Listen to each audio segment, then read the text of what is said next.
Hey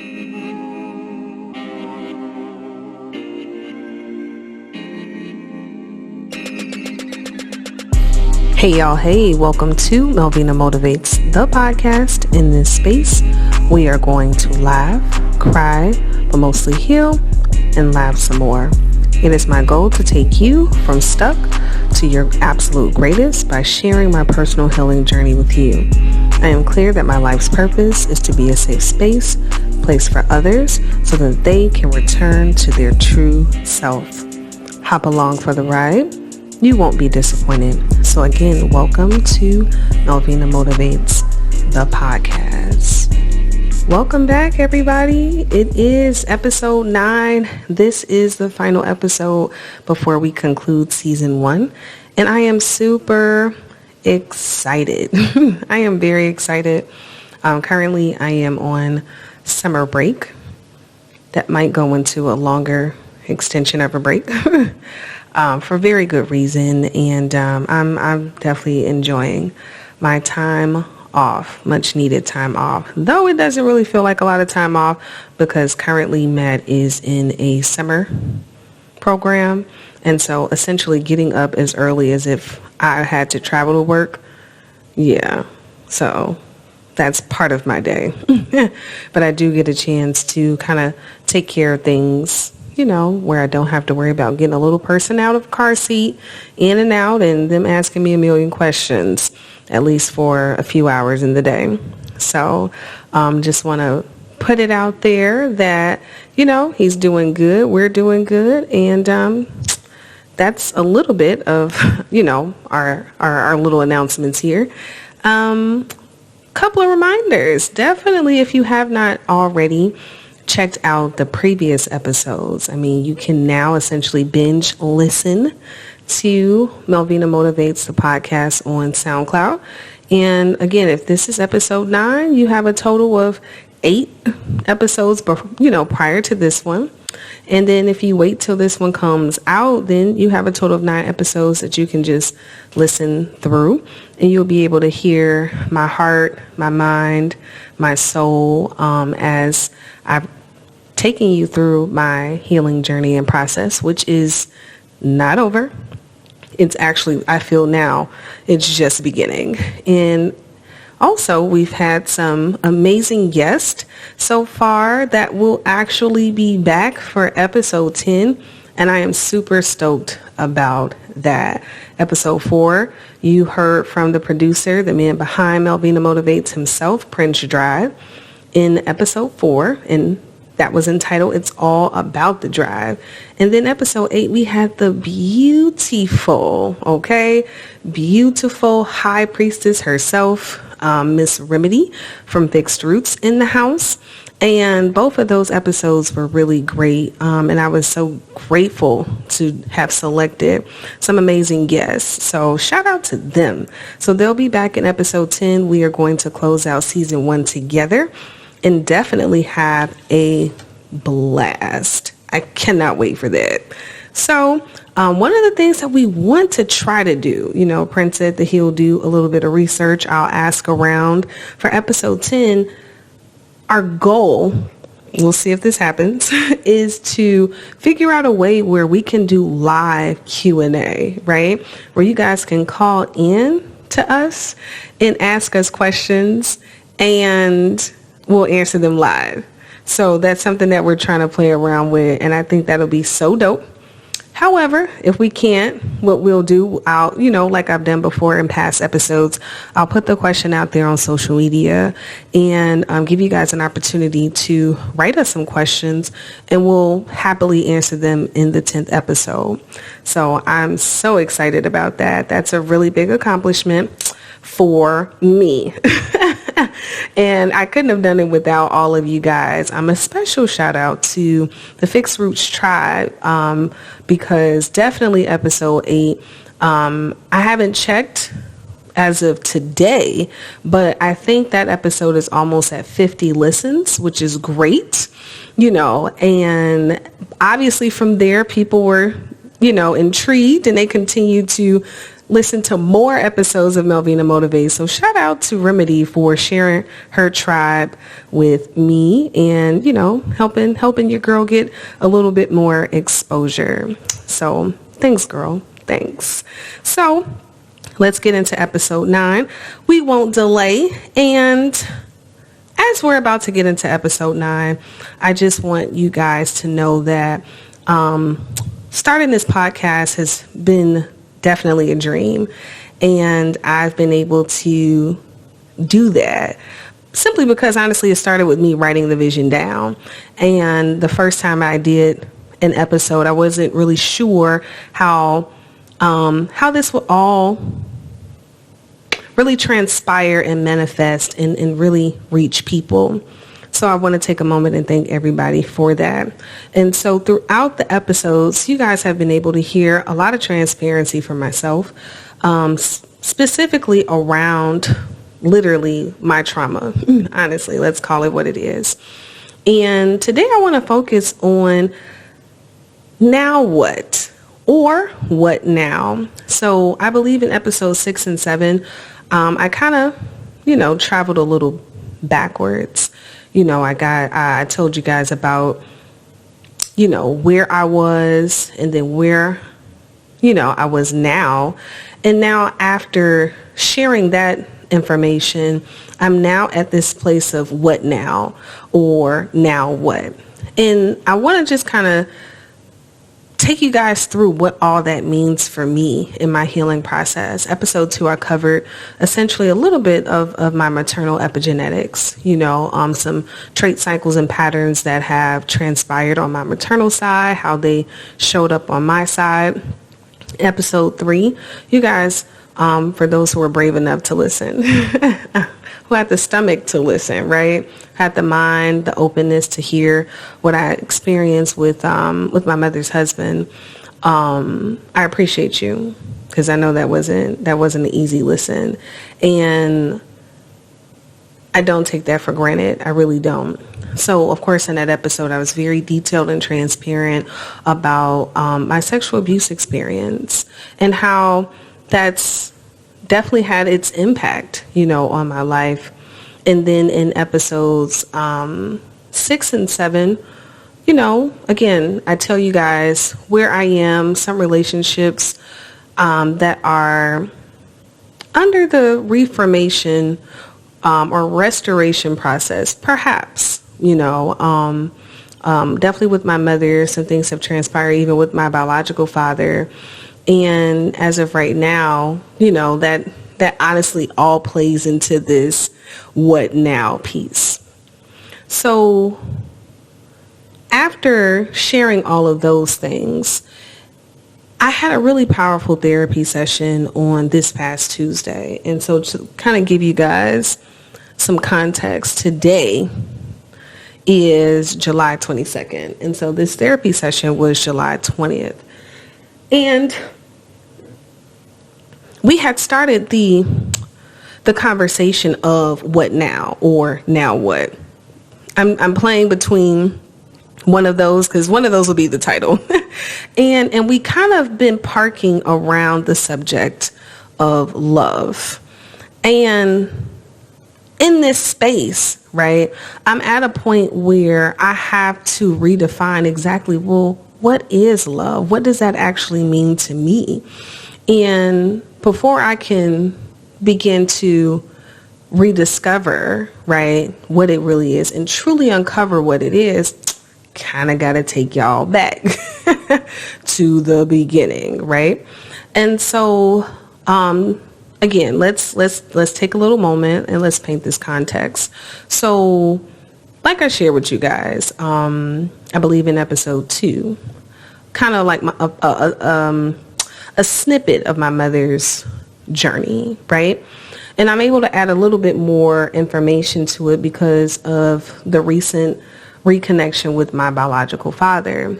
And so I can kind of give you guys both a maternal and a paternal view in this episode. So with my mom, right, she of course, she was born, but while she was in her mother's womb, she did not experience any love and connection from her mom, right?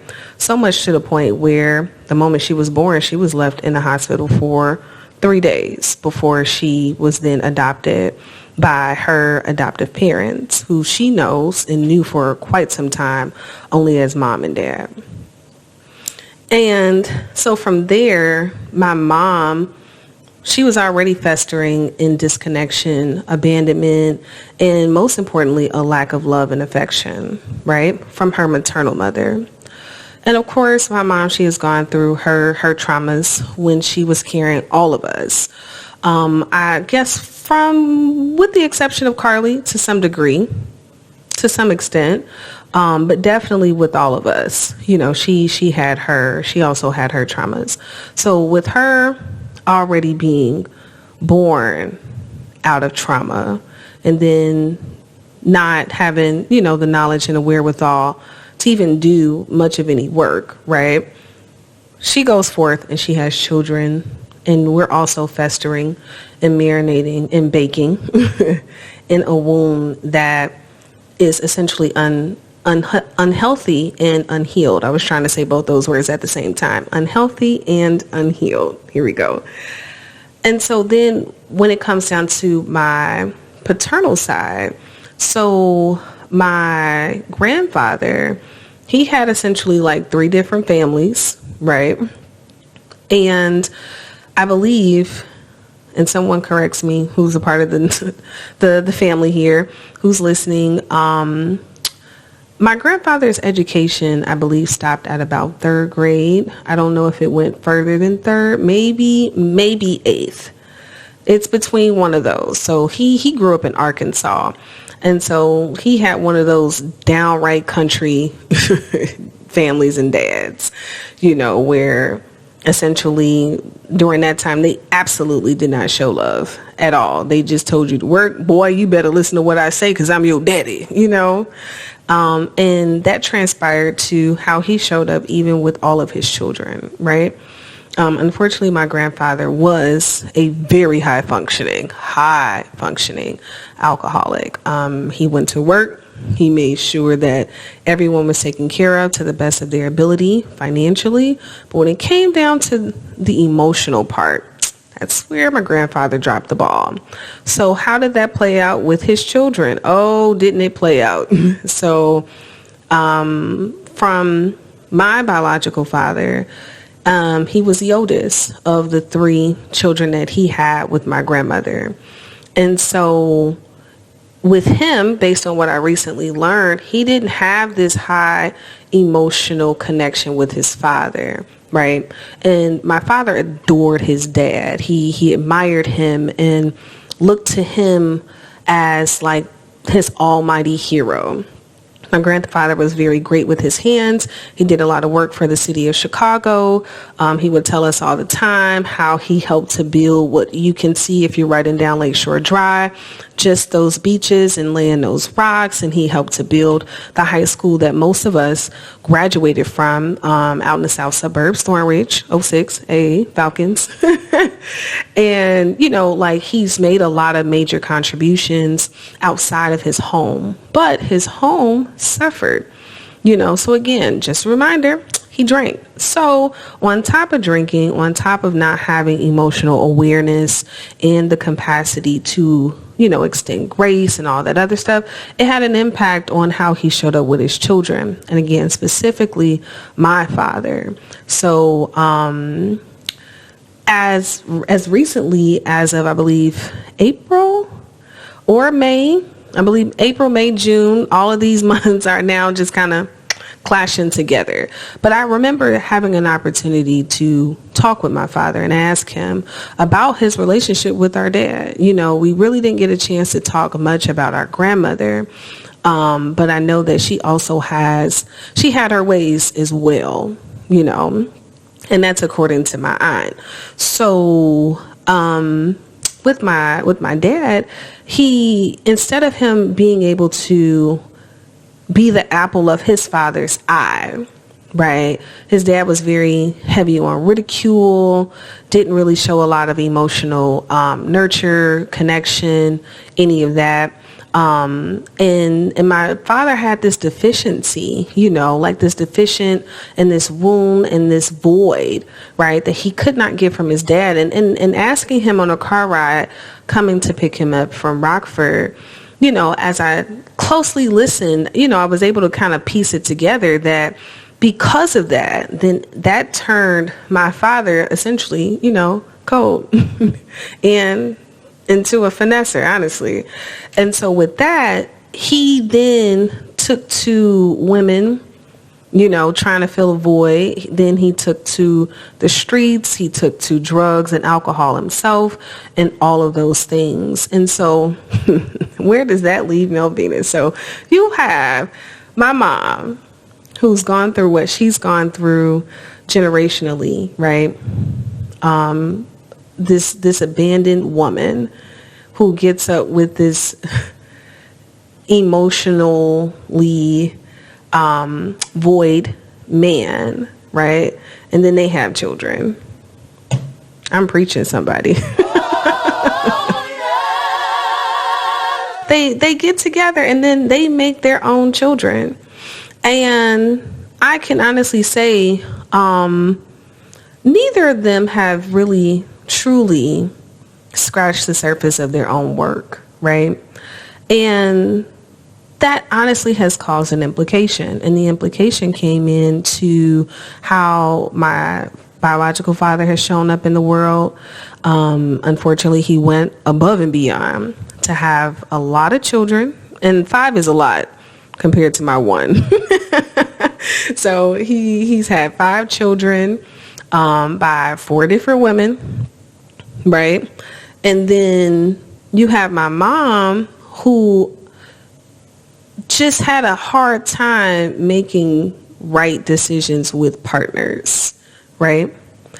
And for them, I can say and feel this translation of how that all definitely had an impact for me. I can only speak for me. I can't really speak for my older sister. You know what I'm saying?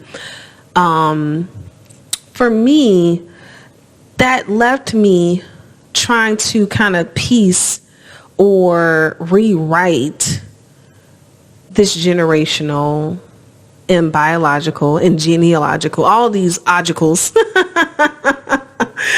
like cycles, right? And honestly, to stop it, right? So if on my maternal side, again, you have this root of rejection and abandonment. And on the paternal side, you have this attachment issue or this emotional void, right? That obviously he didn't get neither from his mom or his father. Then you got these 2 people that then came together and passed this stuff right on along. And one of the things that has been apparent to me in this time is having to absolutely redefine what love is. Now, from the both of them, when they were together, my mom and my biological father were together for about 11 years. And from that experience, I had very little, like, daddy's girls moments, very little. I do remember, like, things with my father taking me to, like, a college or a junior college basketball game and, him picking us up because my mom or him didn't have a car, and having a car kind of like in the 90s and 80s, that was an absolute luxury compared to now. Everybody got a car now. If you ain't got a car, you're a loser to some extent, because there is like ride share services. But definitely then, if you had a car, you were a high roller. So, he was very savvy with the jobs that he got. And I remember him using, honestly, like the school buses that he used to, do work for, and picking us up and taking us around, running errands so that, we didn't have to do any walking. I remember him combing my hair, I remember him taking me to Payless and letting me pick out some shoes that I actually liked. I remembered those things. However, there were definitely some ill things that I definitely remember. One thing that definitely stands out is Alicia and I were sitting watching TV, and because he was a drug user, he needed his fix. And so in order for him to get it, he had to have some money. Problem was he didn't have any. What was a hot commodity at the time? Televisions. So right in the middle of us watching it, he takes the TV. And I'm just like, wow, okay. So then my mom comes in, I think just from literally running up the street to the store to get her some cigarettes. And she comes back and we like, so Dad just took the TV. And so she like, well, like, why y'all ain't do nothing? I think that's what she said. And I was like, again, we're about like 5, 8-ish, maybe younger. And I'm like, I don't know if we really could have did much. I'm just saying. And so I didn't grow up. I'm saying all this to say I didn't really grow up having the opportunity, right, of experiencing what a healthy father-daughter relationship was, right? So at some point, he and my mom, they definitely had to split because it was just toxic. It was just pure toxicity. When he was not on drugs, things were great. He would cook, he would be my mom's right-hand help, etc. But then that was all counteracted with the violence that he would show and display with my mom in front of our faces, whether he was high, whether he wasn't high, whether he was trying to get high. And again, going back to his little boy, he never got what he needed. So he's this angry grown man who's also a little boy who's just trying to be seen. On the flip side, with my mom, as she's trying to navigate life, again, she's coming into the world not really knowing her true identity, but she's, again, festered and been conditioned in this space of abandonment, right? And she's had a lot of abandonment, starting from biological mom, biological father, then the adoptive dad that absolutely adored her was murdered. Then by the time she was 17, she made the choice to, not move with her adoptive mom to Mississippi and stay in St. Louis, So at 17, I don't know about you. I don't know if you really feel like you can really take on this thing called life with greatness at 17. So, you had all of that. So here it is. You have these two unhealthy, unhealed people together trying to make it work. And all it did was just not display anything, anything healthy. So, of course, then my mom gets with her husband. And again, episode 3 outlines all of that. And so, again, there's this next situation where I, again, don't experience a healthy father-daughter relationship. How do you all think this shit translated into my adulthood, to my dating? It translated pretty bad, if you ask me, right? So essentially, as I'm dating, right, I'm having trust issues, or for the most part, like I'm giving so much of myself so soon, right? And this is even before I became sexually active, like when it came down to having game, learning game, there was a part of me that also had a void, right? Again, coming from those two biological people on top of the constant experience of fear, right, and sexual abuse from my mom's husband. So all of this is playing a part as I'm navigating this dating world, right? And I've always had a thing for boys as early as kindergarten.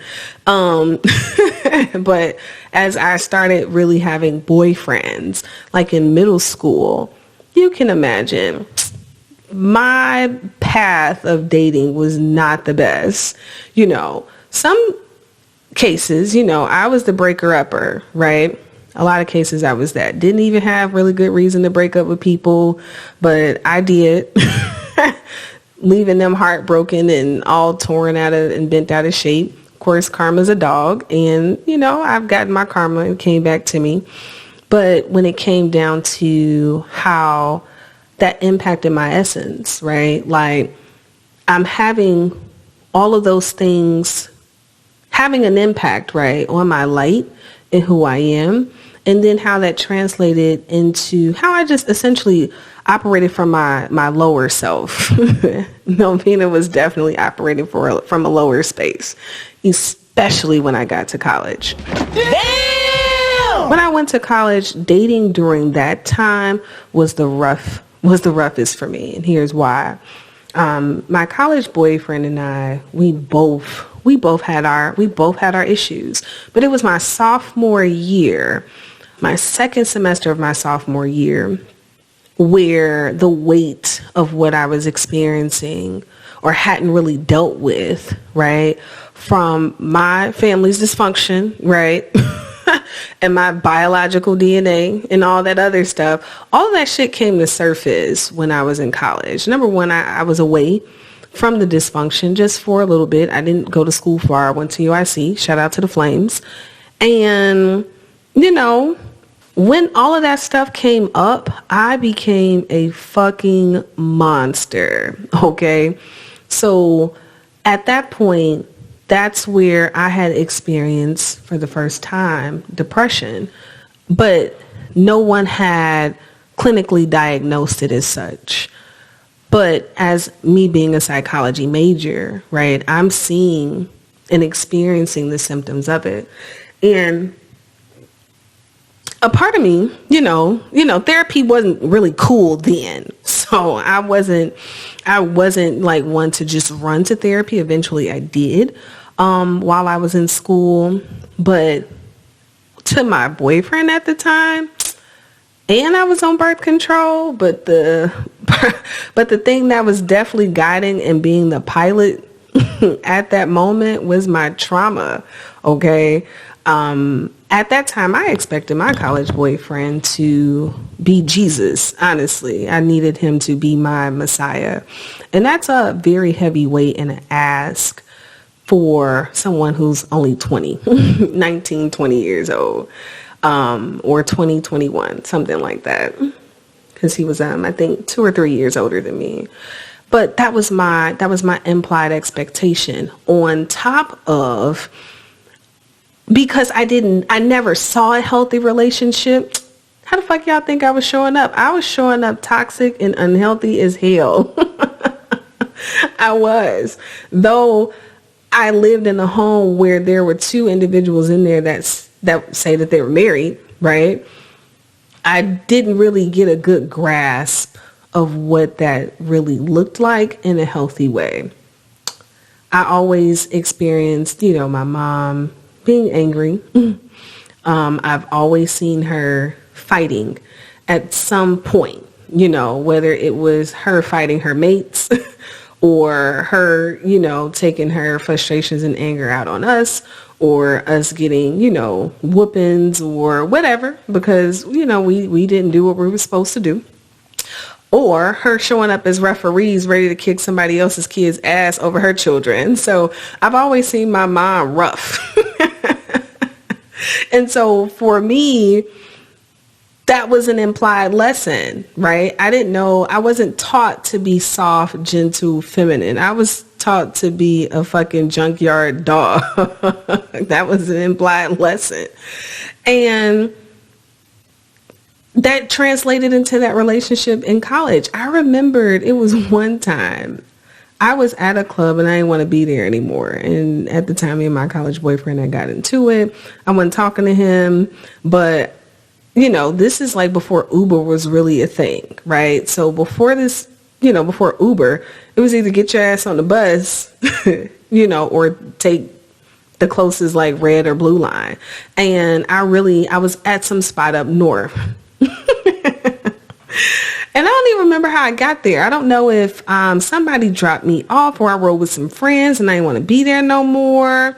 I don't know what the situation was. All I know is I think I ended up like calling him and he came to pick me up. We in the car. It's silent. And next thing you know, by the time we got back to the dorms, like I'm livid. I'm pissed. And so like I'm yelling at him. I'm threatening him. All of this stuff. And I still expected him what? to still be, again, my Messiah and this fantastically great boyfriend, right? And we've had some other encounters, since then, since this example. And that was me in college. So mind you, this is fresh into my young adult years. And that was like one of my very first like adult relationships. And it was unhealthy and it was toxic as fuck. Like I cannot stress that enough. And then after that relationship, I wasn't in a relationship for I think about a few years. And then I dated, I got back with the guy I lost my virginity with. And so we dated for, I think, a couple of years or so. But again, Melvina was showing up as this boisterous, bold, in quotes, leader. And again, emphasis on junkyard dog. I did not know how to really be nice. I wanted what I wanted. If I didn't get it, man, I turned into like Chucky. And I'm laughing at it now. That shit wasn't funny then. I'm laughing now. It was not funny then. And that was that relationship. And then here it is, what I get at some point. And then after that relationship, I didn't date, exclusively for a while. So in between me exclusively dating, your girl was out here having a lot of fun. A lot. And even while in that fun, I was just showing up as I was showing up as a sexually abused and traumatized little girl, yet woman, right? Hopefully that makes sense. So I wasn't trying to play for keeps. I was just trying to get my fix and get on out. And some people, they really didn't want that, but I lowered the bar to that because for me, based on what I did not actually have, which was a healthy version of relationships, right?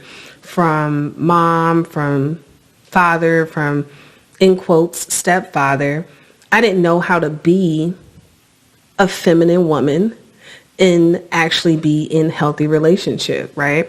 At some point, and this was a point that I wanted to bring, thank God this has made its way full circle, in a therapy session, this was super profound. We ended with the question, well, what is love?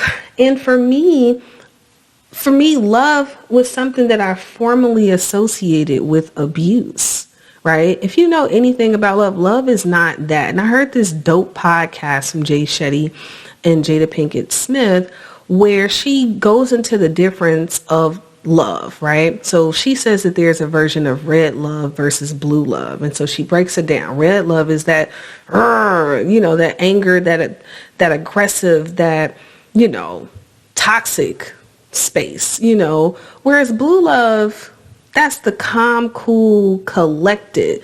And I may not have that completely quoted right, but you can, listen to that podcast. And I thought that was so profound, right? I didn't have an example of blue love. My love that I saw that was on display, again, say it with me. It was what? Unhealthy and toxic as fuck, right? Again, for the people in the back. And so for me to have the expectation to show up in any other way besides what I saw, now hindsight is 2020. That was irrational thinking, right? I had my own work to do. And so instead of me taking a step back, of course, in my late teens, early 20s, I didn't even have the capacity for it yet. I didn't have it. So how could I? However, right, that brings me up to speed with me connecting with Matt's father. And so again, I'm 20 something years old, late 20s at this point, still barely scratching the surface of my own work. So again, you have this little traumatized girl, who still is in her own need of being protected, right? But adult Melvina hadn't developed the skills to do that just yet. So she couldn't give little Melvina, the safety that is necessary for all of us to give our inner child in order for us to successfully thrive and display and be in healthy relationship, number one, with ourselves before we can do it with other people. So traumatized Melvina gets up with, another young little boy person who also has work that he needs to do too. So then guess what we do? We have a fucking kid together. And again, I'm laughing at it now because it's hindsight for me now, right? It's hindsight for me. But one of the things that I feel that has been saving Matt is I literally remember just praying over him, praying about the things that I'm talking about for it's like my own personal traits and cycles. I was like literally rebuking those things over him. And I remember when I sat for the first time with my spiritual mom, I knew when carrying Matt, though I was disconnected from him emotionally, spiritually, I knew that he was brought to me to help birth the person that you guys can hear over, your airwaves, over the radio, over your speakers, right? So, and this is not to say that Matt's not going to go through life and still have those things. Those things may or may not surface with him. However, with me doing my work, I'll be able to be a guide to him, to navigate him through that, right? So again, to rewind back, you have two hurt people that done got together and now they've made a child, right? Now the child himself is a blessing, but you have two hurt people that again have never experienced and seen a healthy relationship in all of their lives, right? And so now I'm coming to him with my expectations. He's coming to me with his expectations, but yet we don't have the right skills to communicate with one another. We don't have, boundaries and coping mechanisms in place. We ain't got none of those parameters. And so what did this relationship also fester? This festered nothing but, again, unhealthy and toxic, energy, right? At some point, right before Matt was born, his father had, offered for me to move in with him. But based on me not even really starting my work, right, I knew that wasn't going to be good. That was not going to be a good mix for the both of us, okay? And so I declined. I'm like, no, we can't do that. We cannot do that because that's not going to be okay. Like peace, that's necessary. And not wanting to expose Matt to that because though babies can't talk, they feel energy, right? So that wouldn't have been a good look. So we've been trying to navigate this space still, right? The problem though now is I've done work. And so I've reached some different levels, and I guess in his way he has too. But then there's still this inability to really like join, connect, and all that other stuff. And here's why. At some point, I got tired of waiting, right? Waiting for him to straighten up and fly right? I got tired of it, and I was just like, nope, I'm not going to do it anymore. So after I got my master's degree, I thought it was a good idea, to at some point, right? It wasn't something that I graduated and, let me get into a relationship. No, that wasn't the case.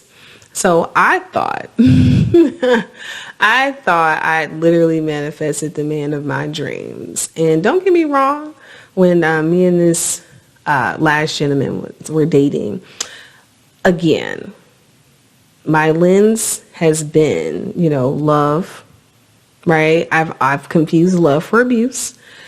And when I say that, let me throw that out there. I've never had anybody hit me, okay? So that's not been, like physical abuse where I had to be in the hospital or anything like that. But I've experienced a lot of emotional and verbal abuse and emotional. Did I say emotional?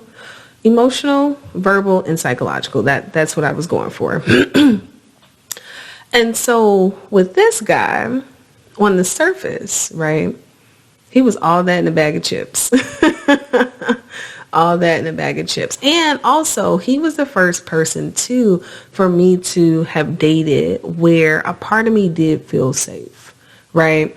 And so, again, I've gone through my life experiencing and being in toxic relationships, right? At some point, me being a toxic person, let me retract that statement, because as I recant, as I recant on all the stories I just shared, I was toxic in all of them, right? So, yeah. So then I get this guy. I get up with this guy, and he's not any of that. He's super gentle. Like, I actually liked being around him. And so my issue with that relationship was self-sabotage, right? And I can admit that, he and I, we've had this conversation before, however, but he has his ways that I couldn't go for. I was just like, no, can't do that. But I enjoyed being with him. Like, when we were together, he made me feel seen. He was understanding. And don't judge me if, as I'm going through this list, like, well, what happened? I done told y'all what happened. There was self-sabotage, and there were some things about him that I couldn't deal with. I was just like, yeah, no. AKA, I ain't gonna even put him out there like that. I'm gonna stop. I heard Prince in my head, like, no, don't do your boy like that. I ain't gonna do him like that.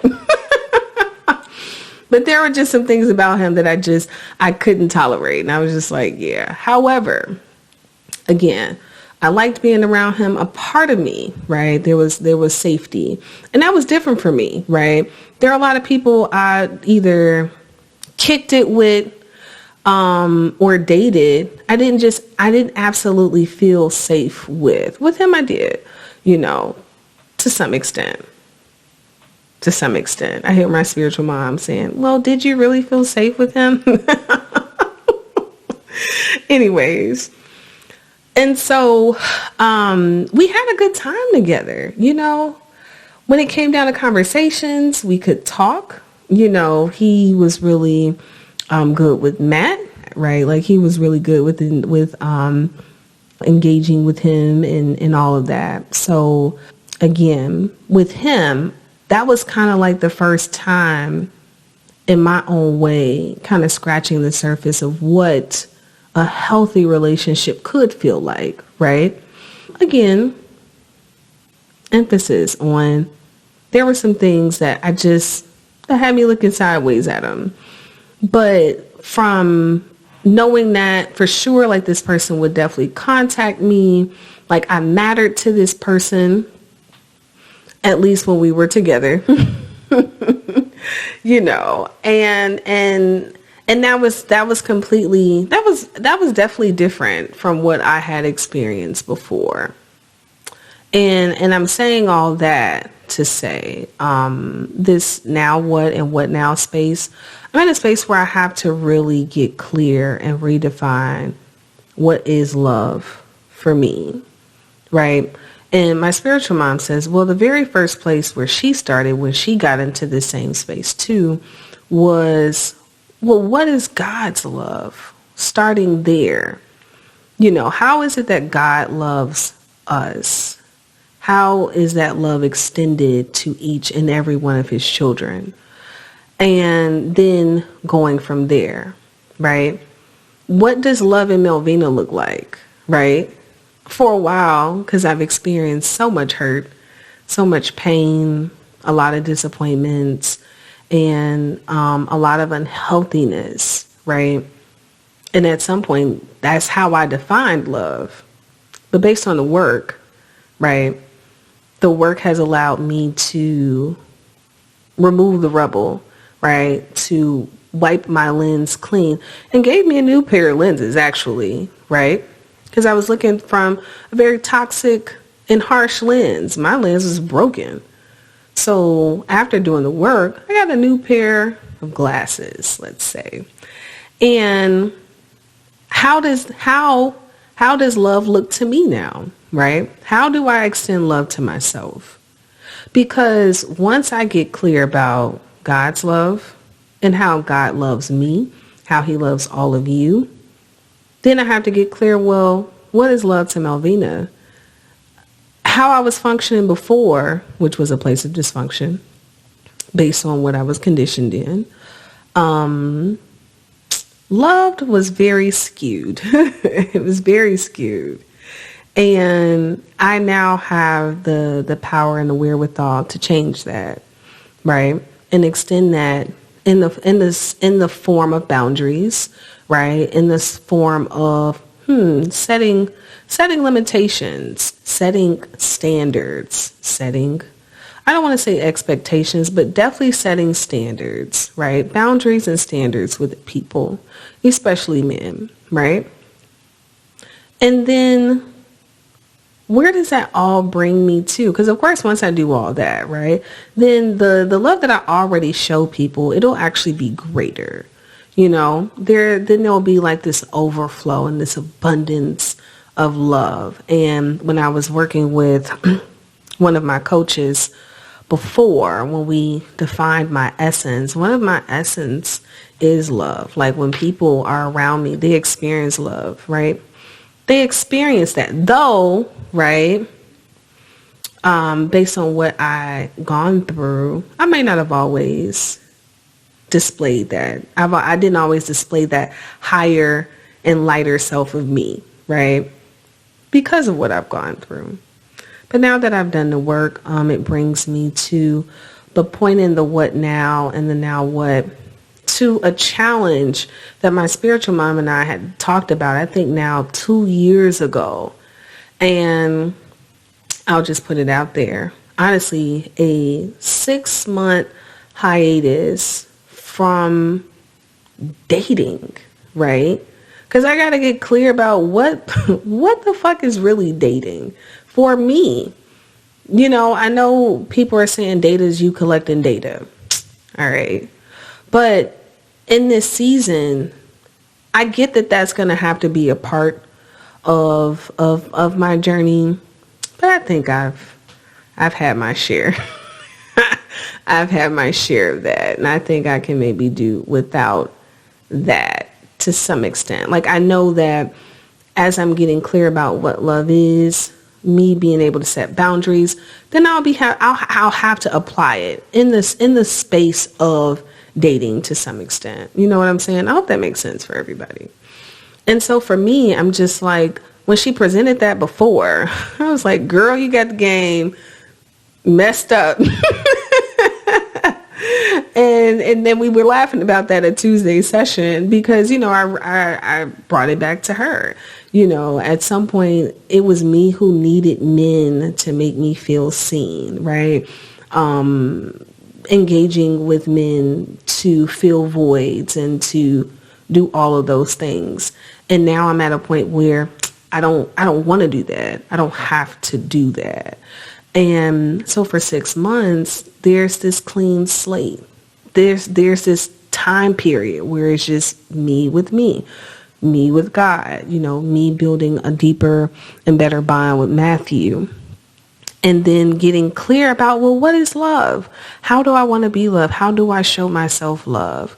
And all of that. Not getting new numbers, not getting a new, as they would say back in the day, Rolodex or Black Book, a group of new dudes. I was going to go low. But, for what, right? For what? And so, again, I'm clear, right? I'm clear that in this now what now stage, that's pivotal, because as I've done a lot of unlearning, as I've done a lot of breaking, as I've done a lot of shedding, right? I do desire to be married. I do desire to have a healthy relationship.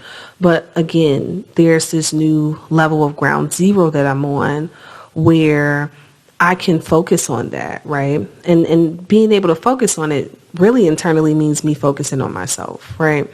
And growing a deeper connection with God, nature, myself, Matt, all of those things before I can really even allow another person into my world, right? Because I don't want to continue to show up as toxic, broken Melvina, not being in a space where I can even receive people's love for me, because that was another thing. I struggled with that.